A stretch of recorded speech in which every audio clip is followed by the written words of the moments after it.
this is the speak for Bangladesh. Well, we always play to win the game. I think it is World Cup, so বাংলাদেশের সাথে ঠিক করেছে ICC, এটি একটি নজির হয়ে থাকবে। এবার বাংলাদেশকে ছোট করে বোমা ফাটানো এক মন্তব্য করলেন আফগানিস্তানের পোস্টার বয় অলরাউন্ডার রশিদ খান। দর্শক, পাকিস্তানের পর বাংলাদেশের সঙ্গেও ভারতের সম্পর্কে ভাটা পড়েছে। নিরাপত্তা শঙ্কায় বাংলাদেশি ক্রিকেটার মুস্তাফিজকে আইপিএল থেকে বাদ দিয়েছে ভারতীয় ক্রিকেট বোর্ড।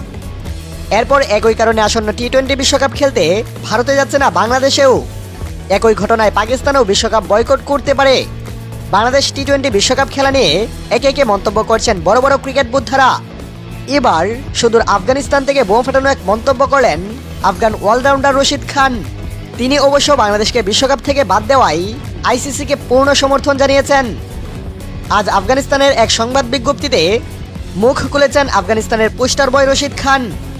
বাংলাদেশের প্রসঙ্গে রশিদ খান সোজাসুজি বলেন, वर्ल्ड कप दोबारा है मेन मकसद वर्ल्ड कप दोबारा या টু বি ভেরি অনেস্ট, এই সিদ্ধান্তটা আইসিসি একদম সঠিক নিয়েছে। এতে একটি শক্ত নজির সৃষ্টি হয়েছে। এর ফলে ভবিষ্যতে বাংলাদেশ বা পাকিস্তানের মতো দেশগুলো হুটহাট ভেন্যু পরিবর্তনের দাবি তোলার সাহস পাবে না বা নিজেদের মন বদলাতে পারবে না। রশিদ খান এখানেই থেমে থাকেননি। আইসিসির এই কঠোর অবস্থানকে যুগান্তকারী আখ্যা দিয়ে তিনি আরও বলেন, ব্যক্তিগতভাবে আমি মনে করি এটি একটি সঠিক সিদ্ধান্ত। এটি বিশ্ব ক্রিকেটের জন্য একটি নজির হয়ে থাকবে। রশিদ খানের এই মন্তব্যে ক্রিকেট পাড়ায় চলছে চুলচেরা বিশ্লেষণ। বাংলাদেশের ক্রিকেট সমর্থকেরা রীতিমতো তাকে ধুয়ে দিচ্ছেন।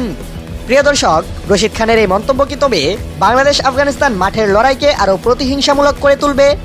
বাংলাদেশকে নিয়ে রশিদ খানের এমন মন্তব্য নিয়ে আপনাদের কি মতামত? আপনাদের মহামূল্যবান কমেন্টে আমাদের ভিডিও নিচে জানাতে ভুলবেন না। ধন্যবাদ।